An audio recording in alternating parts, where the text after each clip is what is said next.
think according to the time, I will explain about the 7 cause and effect. And then I think meditation we will do tomorrow morning as soon as we come together and we do short meditation. Okay? Otherwise, combined together today will be not so good. And at the end, I think it's not very good. So I will explain today, and then we will do meditation tomorrow, and I will again try to lead the meditation. Okay? The one method of cultivating bodhicitta is done, okay? Equalizing and exchanging method is done. But then there's endless to explain, a guide, because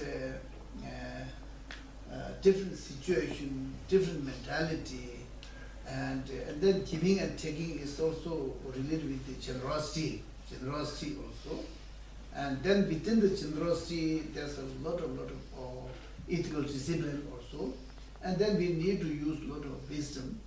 And then we also have to be focused. So within this sort of giving and taking meditation, it is possible to practice all the 6 perfections, you see.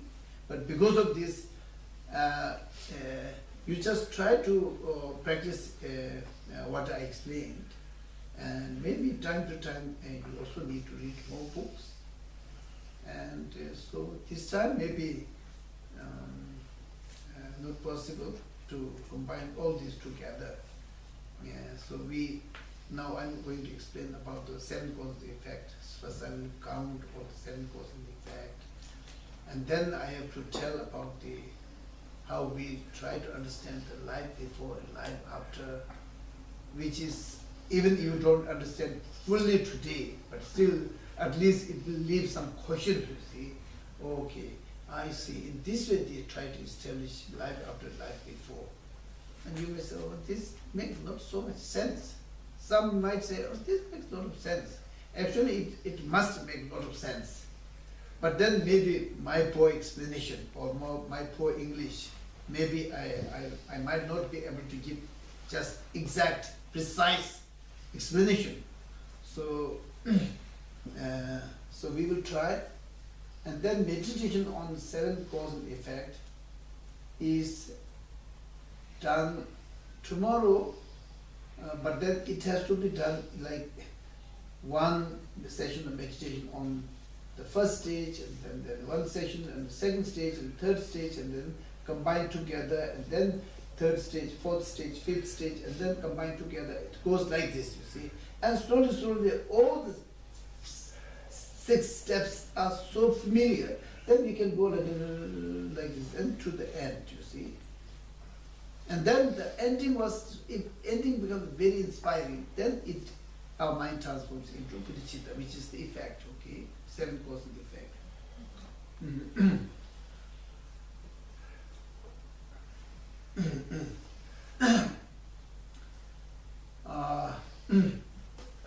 This lineage of 7 cause and effect to cultivate bodhicitta is mainly coming through Buddha, and then through Buddha to Maitreya Buddha, future Buddha, and then to Asanga, and then Vasubandhu, and then Nav, and Dharmakirti, and then it comes, and then to Adisha, okay? And so Adisha put a lot of effort to receive this lineage. And at that time, I think in India it was almost like disappeared. And because of this, he found this lineage from, I think at that time, Indonesia was a Buddhist area of Buddhist country. So there was a teacher called Selingpa. So from that teacher, he went, just only for this, he went to Indonesia to receive this teaching. And then Adisha received this teaching. And in Adisha's lifetime, I think this Selingpa was the most important spiritual teacher in his life. because he received this lineage of cultivating bodhicitta. Okay? This is short history.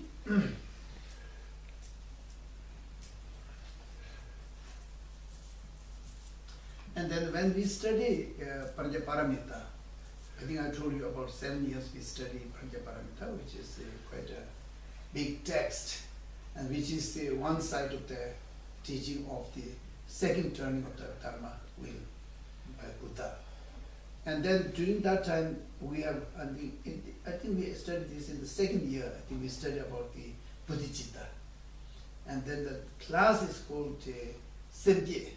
Semje is Bodhicitta, the class of Bodhicitta. Okay?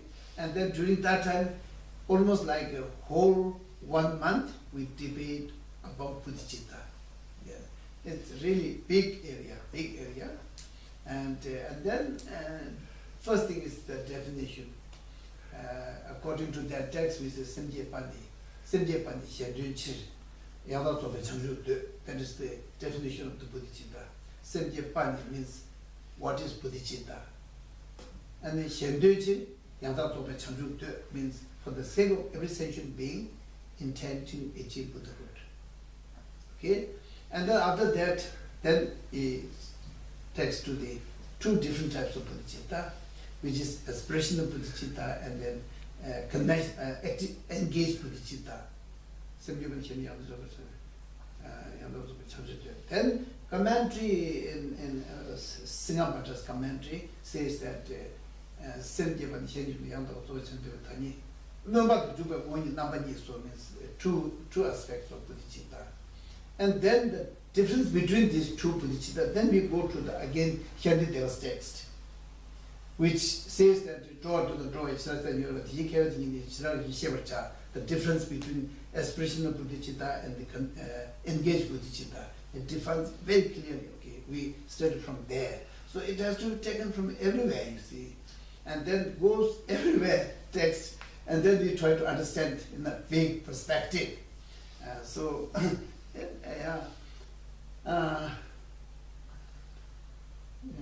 First I will count the 7 cause and effect, and then maybe I will go to a little bit of like Dharmakirti's text, how he established the life after life before. I might not quote everything, but I will say something from there and then try to explain to you. And so this is what we are going to do, okay? The 7, out of 7, the 6 are the cause, and last one is the effect, which is bodhicitta. Okay? Now we have to count 6. 6. In Tibetan we say gyunde menga dun. Gyunde menga dun. Okay, gyuda, devu, gyu is cause, devu is the effect. Menga is the essential instruction, essential instruction to cultivate bodhicitta. Okay, and then first step is try to recognize all sentient being as your mother sentient being, as your mother. Okay, as your mother. Every sentient being. Every sentient being. Try to marsheva is try to recognize or try to understand that every sentient being has been your mother. Has been your mother. Okay. Don't say that every sentient being are my mother. Don't say like that. This is mistake, you see. The males are, how can they be my mother, you see? And if someone who's younger than me, how can they be my mother? It's not possible. So the understanding is that everyone, okay, every sentient being has been my mother. Has been my mother, okay? Mother sentient being. We always say mother sentient being. No one is excluded, okay? No one is excluded. Even the small birds and ants are included. No exclusion, see? So every sentient being has been my mother. First step. Second step is Marsheva. Tintama means if they have been my mother, okay, then during their mothership, they have done so many good things to me. So many good things to me. Not only one time, okay. Some of them have been my mother for several times. Because of this, they have done so many kind things. and helpful things, guidance, good protections, okay? They have done so many good things. That is to remind kindness, to remember their kindness. First, understand or recognize every sentient being as a mother, as being mother. And second thing is try to remember their kindness done to us, okay, to me. Okay? Mercy or Tin Tema. Tin so means that if they have done so many nice things to me, then by being as a human being, sensible human being, how can I repay back? Sense of repaying back. Tin Tema, Tin Mercy or Tin Tempa and Tin Soa. Tin Soa means how I can repay back. Third step, okay? And then fourth and fifth step are can be like sometimes compassion comes first, sometimes love comes first. Okay, it doesn't have any order. So then how can I repay back? Means the best repay back is to remove the sufferings of other sentient beings and to make them happy. That is the best repay back I can do. Okay. When you say try to reduce the suffering and source of suffering, means we are trying to cultivate compassion. Fourth step. And then after compassion, then you say try to make every sentient being happy. Then you try to develop loving kindness or unconditional love. That is the fifth step. And then the second step is unusual attitude.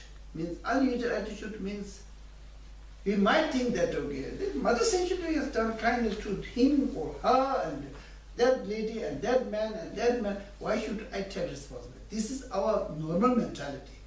Okay, when it comes to the cultivation of Bodhicitta, then we don't say in this way, we don't think in this way. All the kindness and everything is done to me, okay? So I have to take the responsibility to remove the suffering from other sentient being and to make every other sentient being happy. I have to take the responsibility. I really want to take the full responsibility. And that attitude is named as the unusual attitude. Sixth step. And seventh is after doing meditation on unusual attitude, and then if it grows, then slowly this will change into Bodhicitta. And that is the effect. Seventh. Did you get? Not sixth. Yeah? The unusual. Yeah. The unusual. Attitude, yeah. Sixth, yeah. First, to understand or recognize every sentient being has been my mother, okay? And second one is mercy. Tin Tempa means during those motherships, they have done many kindness to me. Second step. And then third step is how can I repay back? Third step. Okay. If they have done so many nice things to me, then me as a sensible person, how can I repay back their kindness? Tin Soa. Tin Tempa, Tin Soa. Okay? And then the best way to repay back is to remove their suffering and to make them happy. Only two things, okay? Two things. And then if we are more focused on the removing suffering by seeing the mother sentient being suffering, if we can't tolerate, then we try to say that I really want to repay back by removing the suffering. That means you are cultivating compassion. Okay? Fourth step. And then after that, I really want, just removing suffering is not enough. I really wanted to make them happy. Then unconditional love. Unconditional, which is fifth step. And then to take responsibility to make everybody happy and remove their suffering, and we should not make any excuses, okay, I really want to take the responsibility. And that is called hasam or unusual attitude. The sixth. Now, after practicing this, and then your mind will be transformed into Bodhicitta. The mind which is intending to achieve Buddhahood for the sake of every sentient being. Okay? And these seven are called seven cause and effect. Counting is done, isn't it? Now the most important thing is how can I understand or recognize every sentient being as being my mother? Okay, that is very difficult. You see, many people they don't believe in rebirth or life before or life after. And then if there's no life before, life after, then consider every sentient being as my mother has been no point. You see. In this life, I have only one mother and only one father, you see.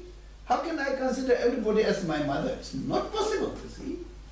So because of the beginningless life and then life after and life before, because of this, if I have been born in my previous life as a person or human being, then I would have had a mother and father, okay? If I born as a baby lamb, might have had a father and mother of sheep. See? So this way, in this way, and then we can understand or recognize every sentient being has been my mother, has been my mother. Okay. So now, to try to get the understanding of life after and life before, that is a little bit difficult, and the topic is quite difficult, and then also my energy is also quite low. You see. Almost like recharge is finishing, but I will try.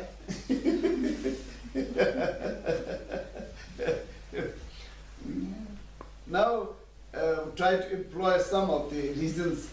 In Göteborg, I think 2-3 years ago, there was a seminar which his students also attended. Yeah, you remember?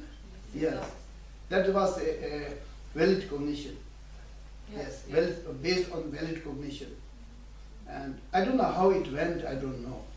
But actually this is one of the most interesting seminar. It should be most interesting seminar, you see. Valid cognition. Now,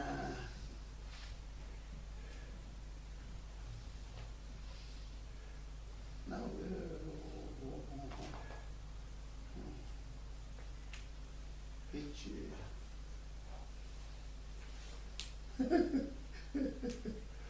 Sometimes too much information is also difficult. Like menu, you see, like lunch menu, there are many, so we have to choose. So I also have to choose what I have to present to you.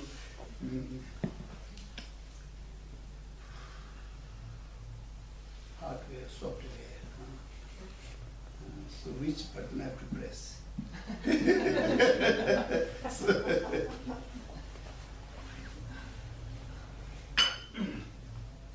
I think I'd better to go direct.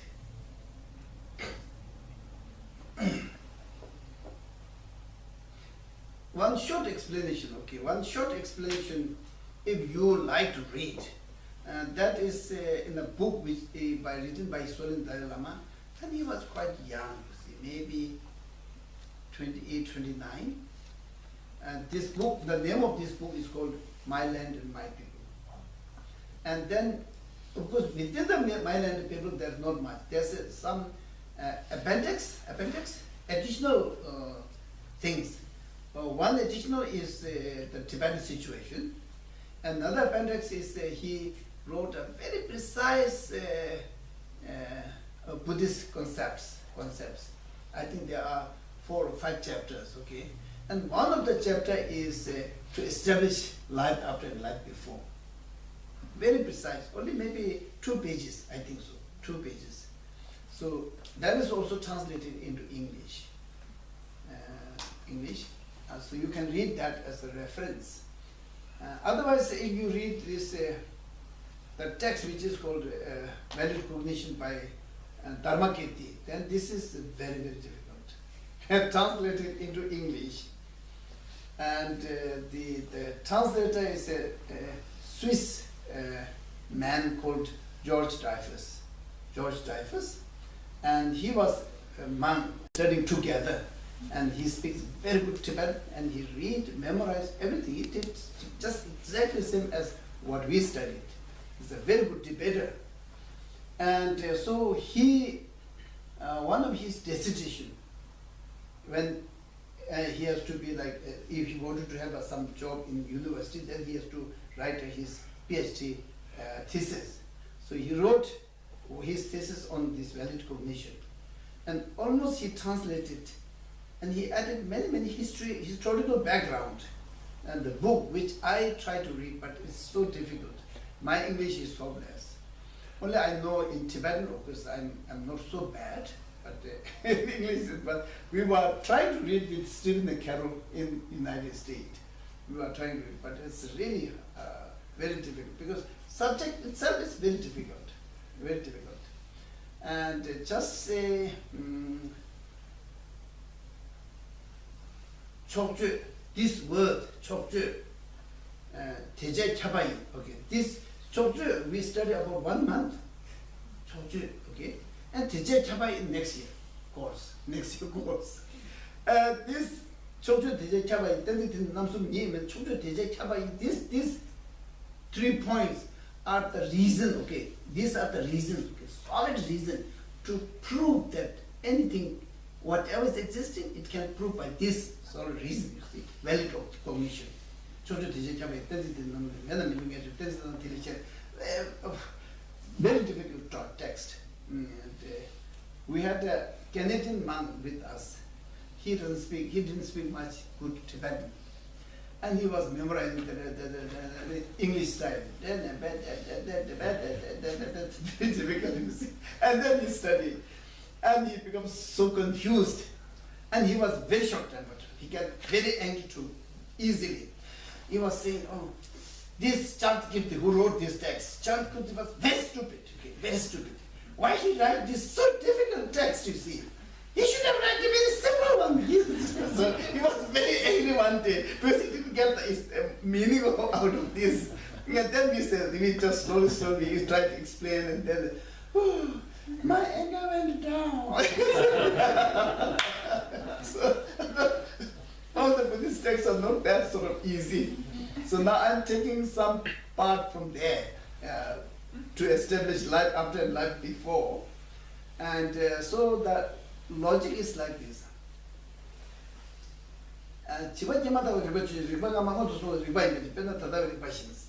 That is the debate, okay? I will try to explain. Means, for example, okay, the newly born baby has a mind, okay, has a mind, and this mind has a previous mind, has to have previous mind, otherwise his mind will never exist.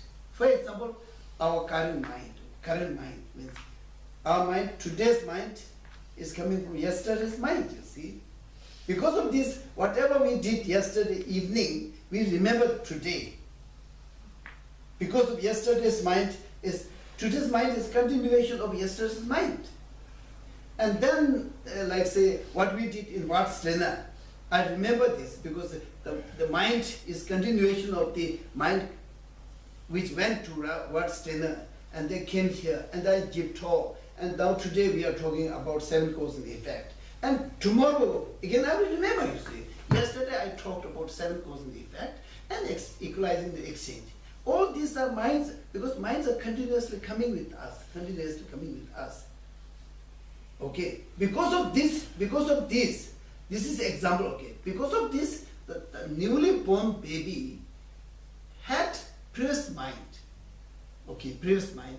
Why? Because if you check our current mind, our today's mind existed because of yesterday's mind, and yesterday's mind existed because of day before yesterday's mind. In the same way, the newly born baby has a mind which also has to have a previous mind. And if there's a previous mind, and this mind has to have some body, okay, whether it's sheep or goat or buffalo or human being, it has to have body. And that body again has to be baby and has to have a father and mother. And it goes on and on and on, and it goes beginningless, you see, beginningless. And through these logics, and we say that there's a beginningless life. If there's a beginningless life, and every life has a father and mother, because of this, every sentient being has been my mother and my father, okay? Not only one time, several times, you see. You have been my mother and father several times, okay? She has been my father and mother several times. But still she says, how can you say like this, you see? Does it make some sense? But this needs a lot of thinking, you see. Try to think, just try to think. And then this again. There are some debates, you see. Especially some Hindus, they say that the mind is not coming from previous life, they say. It's coming from father and mother. Okay? And then we debate. If it is coming from father and mother, and then there are some children who are much more intelligent than father and mother. And why it has happened like this? And some cases like father and mother, very brilliant, well educated, very intelligent, but then they deliver a very stupid baby. Then how can it happen? How can it happen?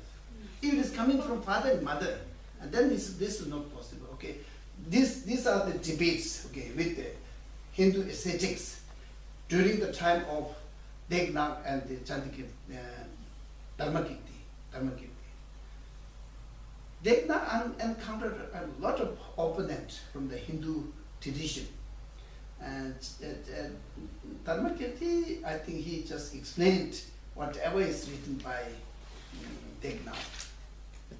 And when Deknath was writing this text, which is called Samagunitava, okay, his very touching text, very touching. Oh, yeah, like almost like we like to cry because it is so touching, but it's so profound, so profound.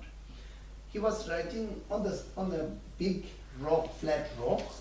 He was doing meditation there, and then he write on the rock with some chalk or with some other thing. He write. He was composing this text, and then somebody would roll up and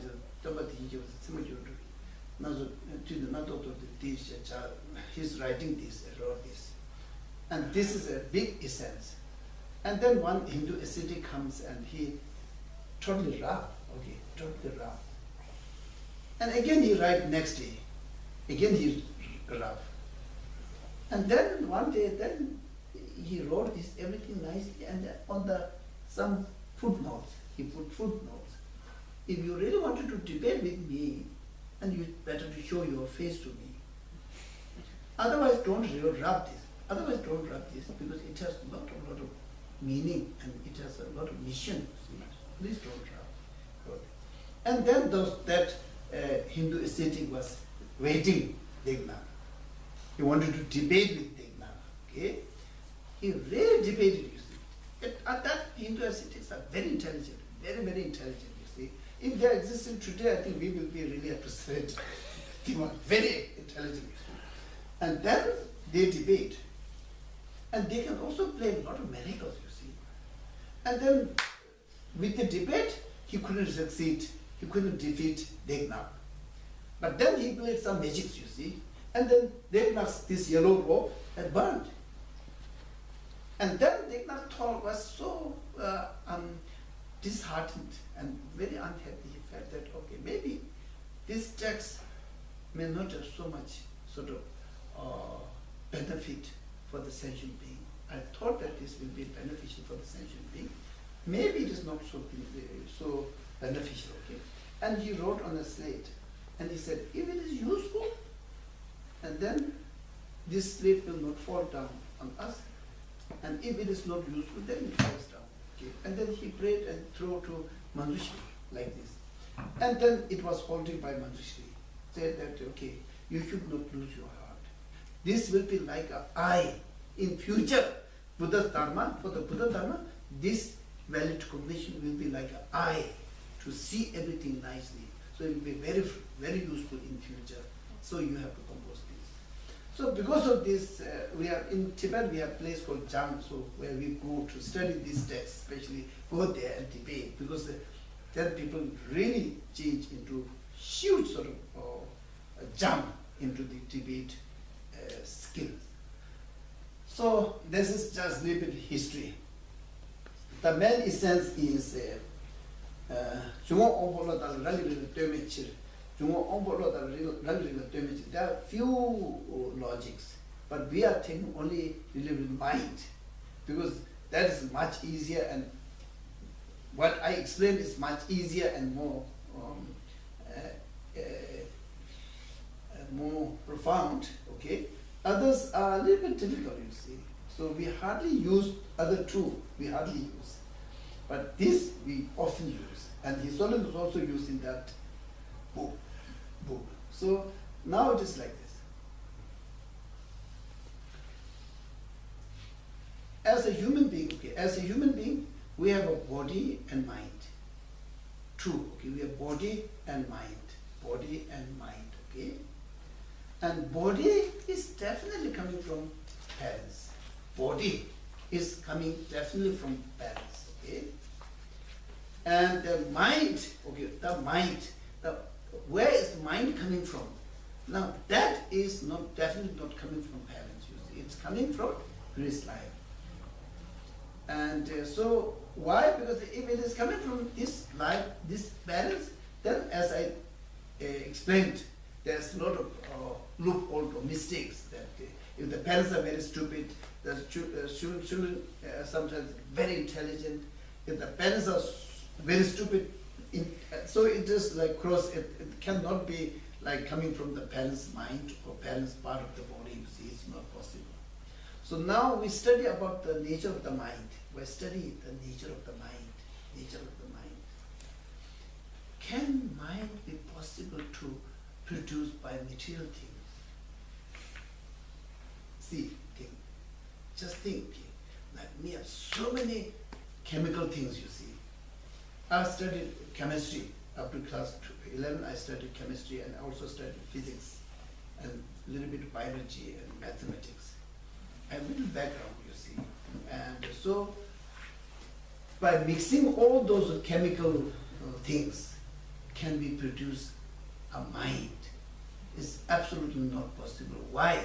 Because first thing is we cannot examine the nature of the mind through any types of scientific instruments, you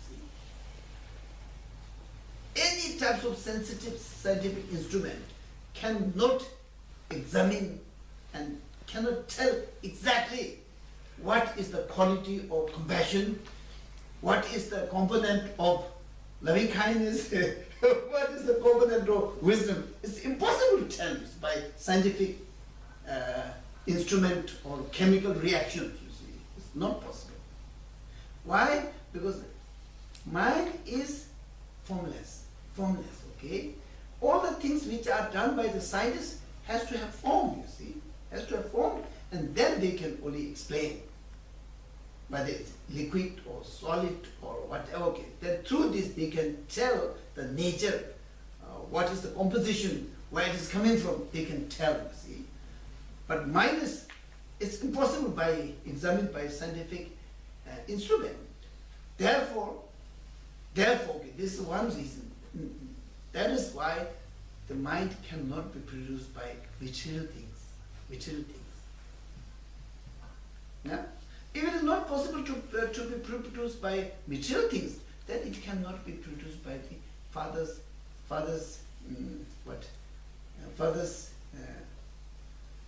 what do you say? Mother's egg and father's yes, or whatever, semen or whatever. Okay, so it is not possible. These are physical things, you see. This we can examine. Mother's egg we can just examine through scientific instrument. We can examine, okay, what is the nature of this, but we cannot see whether there is a compassion or not, you see. There's no way we can see, because it has no physical existence, you see.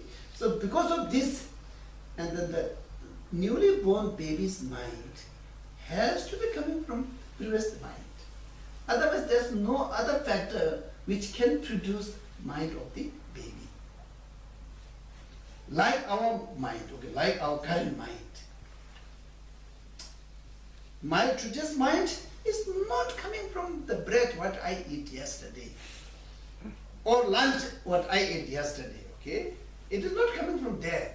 It is coming from the continuation of yesterday's mind and today's mind, and you will go to the next mind, you see.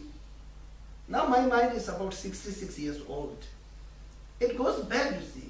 I can remember my childhood. Because of these books written, you see, I can remember. And sometimes if I don't remember, then I can ask to my mother. And then as soon as she tells, oh yes, now I remember. Because that mind has been traveling with me for 66 years.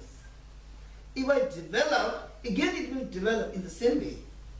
So mind can be developed by giving training to the mind, okay? Not by eating nutritious food. Not necessarily, okay, if you eat a very nutritious food, it's not necessarily to be person to be very intelligent. No, it's not possible, you see. In India, there are some children who are very belongs to a very poor family. And then when they study, their mind is so brilliant, you see.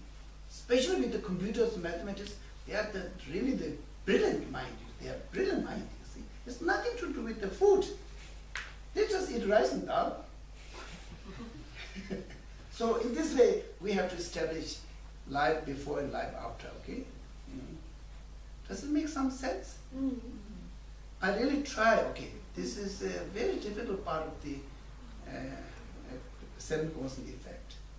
Without this understanding, then say that every mother, sentient being has been my mother and my father several times, and they have done so many kindness to me, it's no meaning. So try to have this understanding. I was encountered a science teacher in Dharamsala. She is expert, she's really brilliant scientist. And then she was thinking of what you say, genetic engineering. Yeah. And then she was saying, and there's some drawings also. And she was saying that I think we can produce a very big human beings. Sort of like big human being who can take normal human being in the hand, 2 or 3 together like this, you see. It was terrifying, you see. And I said, why you produce like this, you see? We have enough problem. We have enough problem, you see. We are already fighting. No, we don't need this type of person, you see. And so then I said, is it possible to produce a very compassionate and wise and compassionate human being? And then she started asking, what is compassionate? And what is wise? I don't know. Then they have to have some component, you see.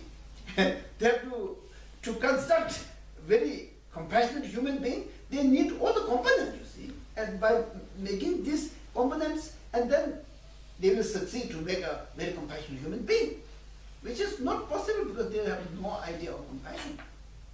And then how to produce compassion is impossible for them, you see. Yes? Yeah. I wonder, mind and consciousness, how is the connection? Same. The same. Same, yeah. Okay. Previously they used, mostly they used mind. Now these days they use more of consciousness. Okay. Why? Because if you use consciousness, it makes more sense. Mind doesn't make much sense. For example, a cup. Of course, a cup is this. And other than this, there's not much meaning in the cup, you see. In the same way, mind is mind. Okay, if you say, why it is mind? I don't know. I mean, consciousness, then it explains quite a lot, you see. It understands, it feels, it goes deeper, it has a feeling, and all this can be explained if we say consciousness. Yeah. Because of this, now these days, most of the translators, they try to translate, instead of mind, they try to translate into consciousness. Now. One question. Can you tell us about the connection between the body and the mind? Because I have an example of my son once. He's going to school, and they were making a project, and one teacher was really naughty and screaming, and it was really hard to have a concentrate in school because they had certain combinations, such as body. And they were like seeing the connection they were eating and drinking, eating a lot of this Coca-Cola and things like a lot of sugar and fast food and everything. So I also trying have all these things. you have this, yeah. But anyway, they were Okay. eating this, and he was trying to, maybe if you can take away the thing and that they will eat more like normal food with not so many sugars, and and then the temper was really changing for like 2 weeks. They become more calm, Relaxed, and yes. Relaxed, and they're easy to concentrate. Yeah, yeah. And they were all the other teachers were really surprised what a difference in these children.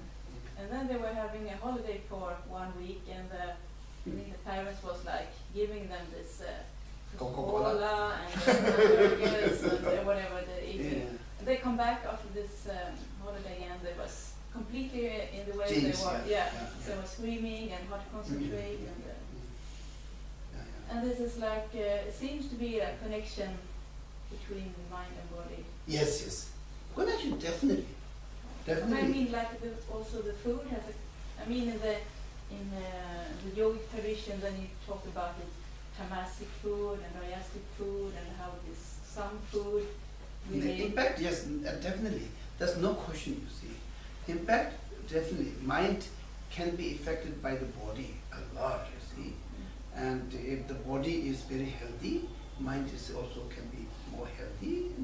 If the body has a lot of pain, and then also the mind also can be disturbed, you see. And then when we do meditation, we try not to eat so many fat food, and then which has a huge potential to produce a lot of heat in the body. We try not to eat. If the excess of heat might cause us sleepy, you see, sleepy. So in this way, this is a lot of connection between this. But then it doesn't mean that that fat and Coca-Colas are producing the mind. Now, it is not. These factors disturb the nerve system, you see, nerve system. And the nerve system disturbed, then the mind which is residing in the nerve system also disturbs. Because almost like if the house is almost burning, the people inside has to run everywhere, you see. It's almost like this, yeah. So it has a connection. Body and mind are supporting each other. And because of this, in Tibetan Buddhism, we say that basic sort of yogas are necessary to keep the body healthy and also nerve system function. Okay. Then especially tantric practice need to do all these things. Because body and mind, and then body means it's just not only outer layer, you see, inside all the subtle level of nerve systems and bloods and air inside, and then in the tantric we count all the nerve systems, count each and everything, and there are certain nerve systems we really have to do a lot of practice, you see, practice like this. So that doesn't mean that we are taking nerve system to the enlightenment, but to make the mind very functional, and then if the nerve systems are very functional, and then the mind also becomes more functional. Like we say, sit comfortably. Sit comfortably so that mind will be not disturbed, you see. Yeah, it's the same.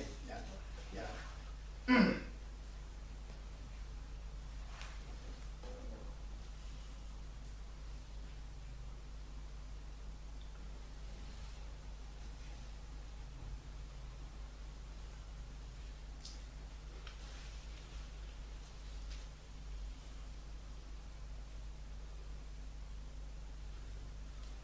There's a term in Tibetan language.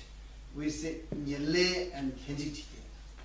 So it is now they are using as a cause and condition, and causes is almost used as a nyele, and conditions are used as a kenjitike. Okay. And now if we use like this, then we say okay, the causes of the mind has to be mind, And causes of the physical body has to be something like physical things, you see. And condition can be anything, okay. Condition can be like having a healthy body can be a good condition to develop the healthy mind, and mind also can have a impact to the body as a condition, you see. So both mind and body can condition to each other, but causes has to be different, you see. The causes of the mind has to be mind, and the causes of the body has to be body, you see. And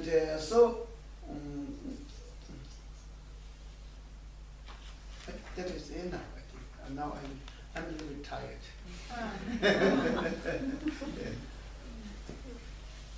I have to speak in English, you see. And then also this is a difficult topic.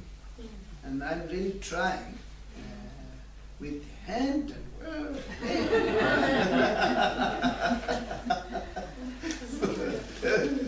I hope you get something, okay? Even you don't get the final sort of answer, but still you get something. I see, okay, in this way they established life after life before, in this way. And then you get, and then you will think, you have to think, you see. Otherwise, everybody, if the baby's mind can be produced by physical body, everybody will produce a very intelligent children, you see. Giving some injections or eating something, you see, everybody. But this doesn't work, you see, it doesn't work. So many research is done. And then this scientist also was saying that, I don't know whether they will be able to produce a compassionate human being or not. First thing is that I don't know about compassion, he said. If they don't know the characteristic of the compassion, then they don't know how to make this, you see. So, and then they are thinking, okay, what instrument I can use to study about compassion, you see. And then if they use, these days neurologists are using instrument, you see. Once, one of my teachers was in a hermit, and then the scientists came with so many equipment, it's like a lorry, and they put so many things here and there, like this. And then he said, no, I don't want to examine like this. And then there was some other place, and they did. But then they found, okay, and then they invited him to United States. And then they measured. He did meditation. Before meditation, they measured his temperature, body, nerve, pulse, and everything they measured. And after doing meditation about 2-3 hours, and then after that they measured his nerves, and then temperature and everything. And they found so much difference, you see, big difference. They only see that there's a difference. Through the nerves and like physical body, they see difference. But then, what is this? Then I don't know. If we ask to the scientists, what is this? Then they will say, we don't know. And what did he do? We don't know. They have to say we don't know, you see, because it is a mental process. And 2 of them went to United States to examine, because historians agreed. Otherwise, they will never ever expose like this. Never. I saw the report, and the translator was one of my classmates, and he explained to me, and what happened, everything he explained, personally he explained me. And so these are the things which are really, scientists are so interested, you see. And by doing meditation, they see so much difference. The disturbance in the mind, disturbance in the nerve system, a disturbance in the body. Even in a very, very difficult situation, if they do meditation, that the body turbulence or the disturbance becomes so calm, you see. And they see that I think this is a very healthy practice. If you go on doing this, you will be very healthy, they say, you see. Now, this is almost like coming to, in the eyes of the scientist. But they don't know how to produce this. They have to ask the Buddhist teachers to do meditation. Or now they are studying. They are studying about emptiness and all this they are studying, you see. One day they might do meditation, you see. And then they will say, oh yeah, okay, I think this is not possible to produce by physical body. but I think this will end up to this answer, I think so, yeah. Very interesting area. Yeah. So now I try to explain about the life before, and life after is also easy. That is almost same, you see. Life after is almost same, but we put different logics. When life after we put old lady or old man. Okay. The reason is same. Means the old lady who's about to die, breathing her last breath, about to die, will her mind will continue after her death. After her death, the mind will continue.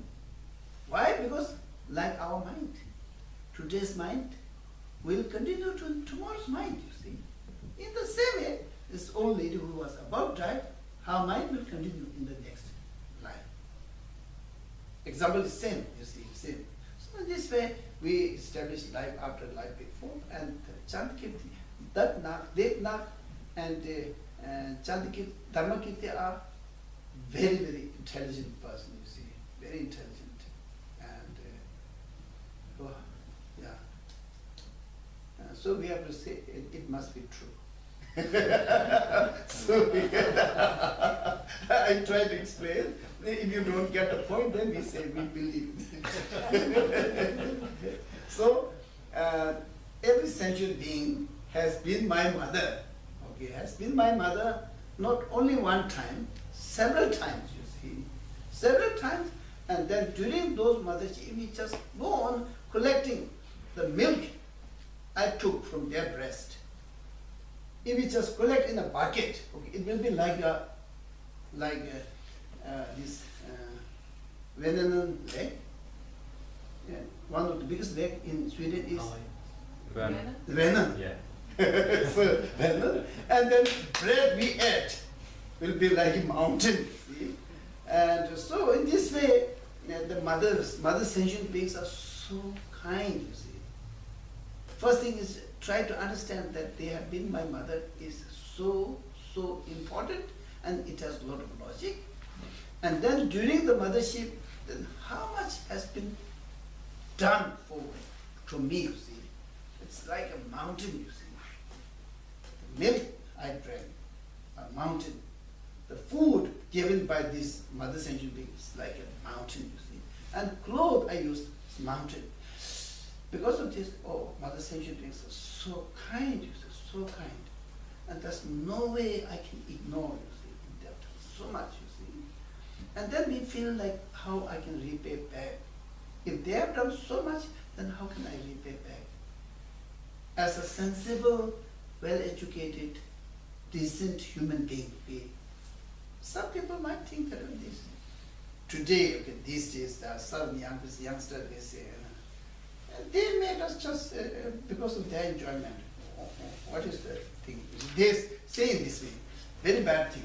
So, but if we are really sensible, how much mother care a baby, starting from the womb and giving birth and then breastfeeding, so much worry. If the baby is sick, some of the mother think that instead of this, I really like to sick instead of this baby. You see, they are so. And then in this way, we have been cared, looked after, and fed, and dressed, and everything. Because of this, the mother's kindness has been really mountain. Each and every mother sentient being has done like this.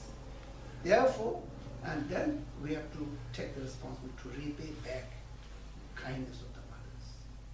And the best repay back, of course we can give some food, we can help, we can send them to school, and we can do, take to the hospital if sick, like this, we can do, but the best repay back is to remove their suffering and to make them real happiness, okay? Happy. And then through this we develop compassion and unconditional love. And then just take the responsibility upon yourself. Totally take the responsibility. And that is called awesome or unyielding attitude. If you go on practicing this, and your mind will just totally the sake of every sentient thing. And then the best thing I can repay back is if I achieve enlightenment. Then I will be not mistaken, I will be not confused, I will be not tired, I will have no doubt, and I will be totally clear what to do for the sake of Mother Sentient Being. Okay? And in this way, aiming to achieve enlightenment for the sake of Mother Sentient Being, which is Bodhicitta. Okay?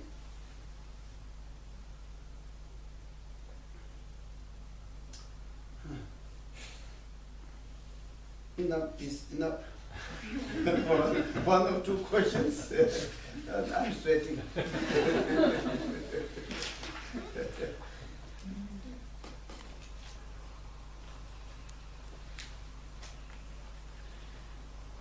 Now, just whatever I explain, please think, okay? Just please think. Tomorrow we have to, when we come back, we have to do meditation. Okay? We have to do meditation, first step, and then slowly second step, and third step. It might take something like 15 minutes also possible. So we have to go slowly. So I have to just try to lead you. When you are alone, then you will be able to do meditation like this. So because of this, if I have to explain again, same as today, then first session will be finished, you see. So I will do rough explanation.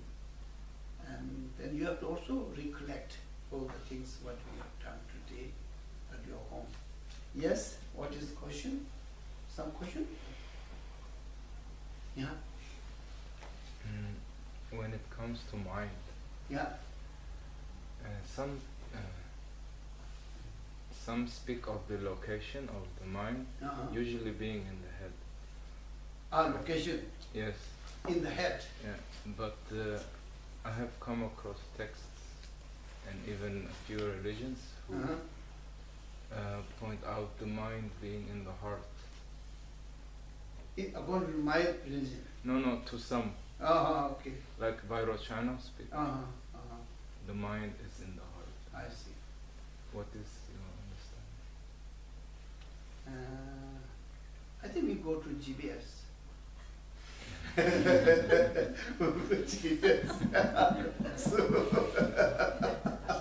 So we try to go to GPS and say, where's that mind? Do you have address? Street number and house number? It's anonymous. Anonymous. Mine is anonymous. I see. So, Lula want teaching to Timukuna negative. Teaching Timukuna you want them to jump at you. Lula want teaching to Lula want teaching to means the mind is okay. Mind resides every part of the body. Okay, every part of the body. Mind resides every part of the body. Of course, I don't know whether it's staying in the hair, because if it just squeeze here, it doesn't give any pain. But if you just do like this, and you start with pain, you see. That is feeling. And feeling is a sub-mind, okay? So we have like six aggregates, six aggregates, and then also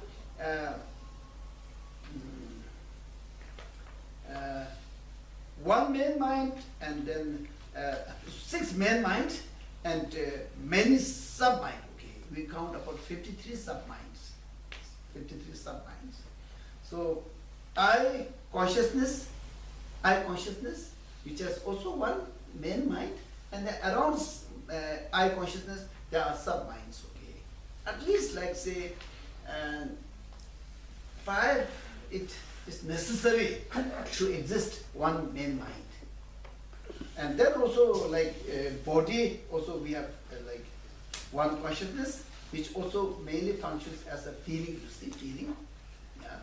Cold, temperature, okay, like this. And tongue consciousness, ear consciousness, all this. Of course, mainly I can say eye consciousness resides in the eye organ. Ear consciousness remains in the ear organ. Okay?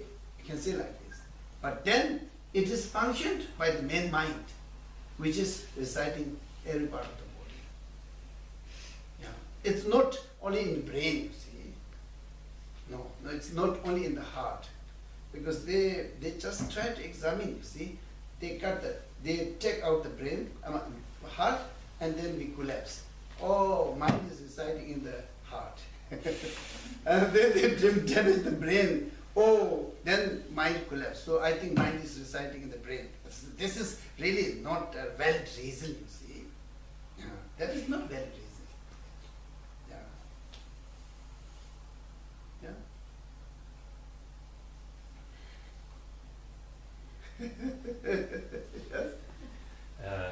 Geshe, I have a question regarding the progress and as I understand, you have got the teaching. First, you get the basic teaching like Hinayana, and then you get the Mahayana. And here, when you explained for us, you gave us the basic, and then you have the advanced. Yeah, the advanced. Are we supposed to get developed in the basic skills before we go to the more advanced, Yes, or yes. are we supposed to practice everything in the same time, or in the No, no. And if you go to the guidance, okay, guidance given by Tsongkhapa, okay, which is rooted to Atisha's text, 11 to the Path of Enlightenment. And then Tsongkhapa explains, and then he wrote Lamrim teaching, which is already translated into English, has 3 volumes, okay, 3 volumes. This, according to this text, and then the teachings are divided into 3 different categories. Okay? The teachings are based on the capacity of the human being. So lesser capacity teaching, middle capacity teaching, and higher capacity teaching. Okay. So now what we are talking is higher capacity teaching. So the lesser capacity teaching is mainly say that I really like to be born as a good human being. Okay, for that I really wanted to maintain morality. That's it. Okay, I really wanted to be born as a good human being, and for that I really wanted to maintain morality. Because morality is the only factor which gives us the opportunity to be born as a good human being. Okay, and then middle capacity says, oh, this is not enough.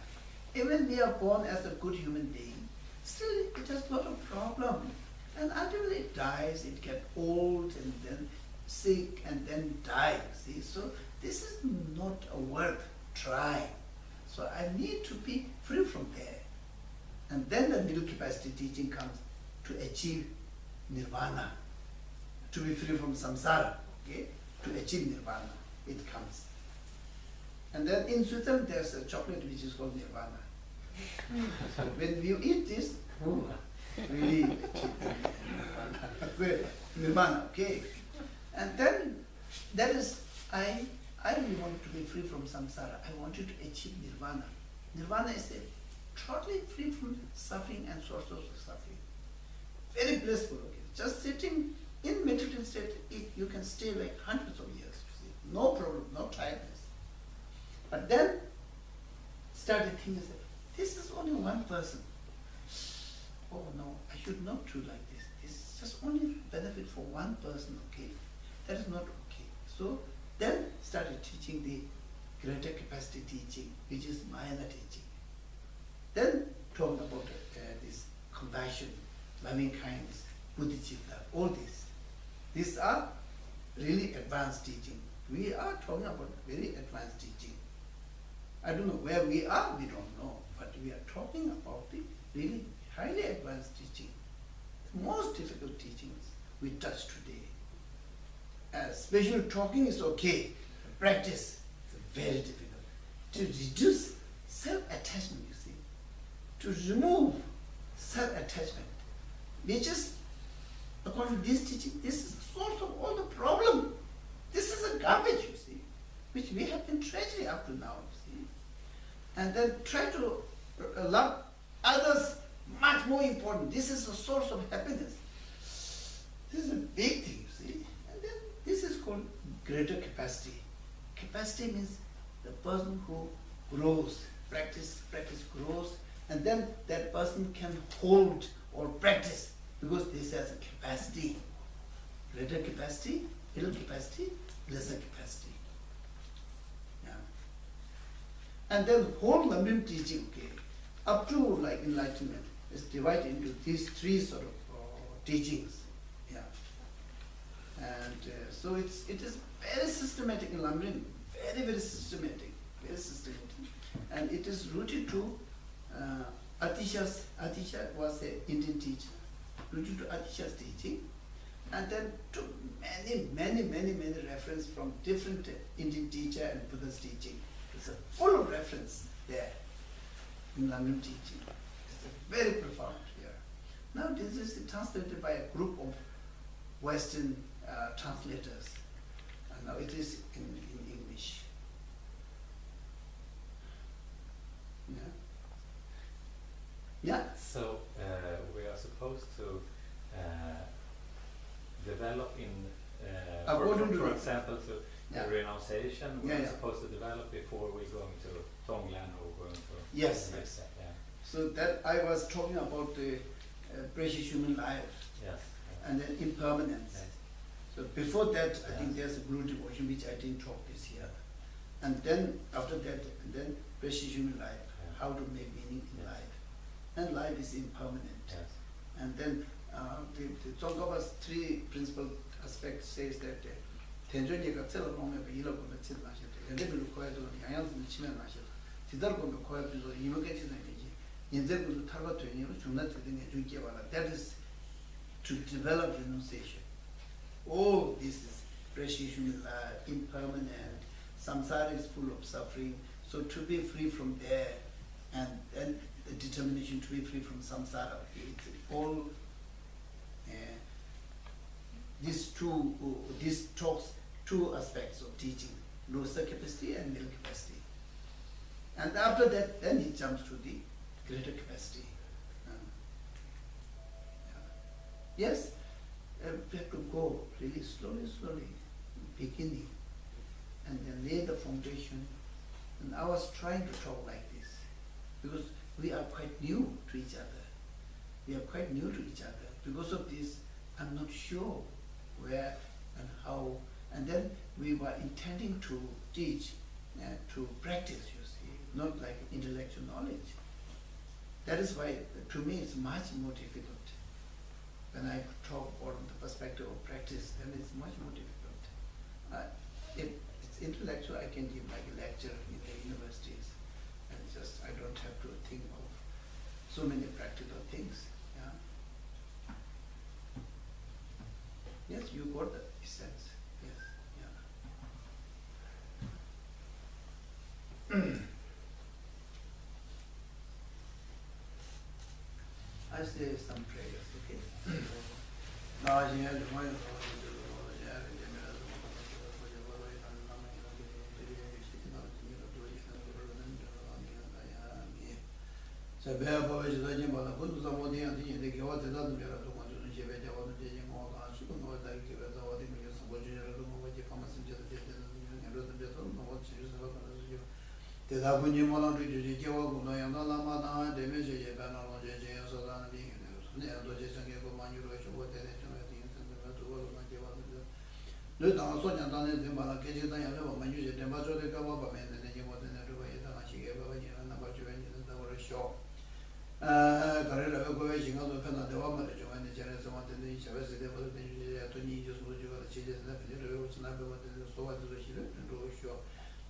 Yes, it is dependent on the connection with some unit, you won't put in the you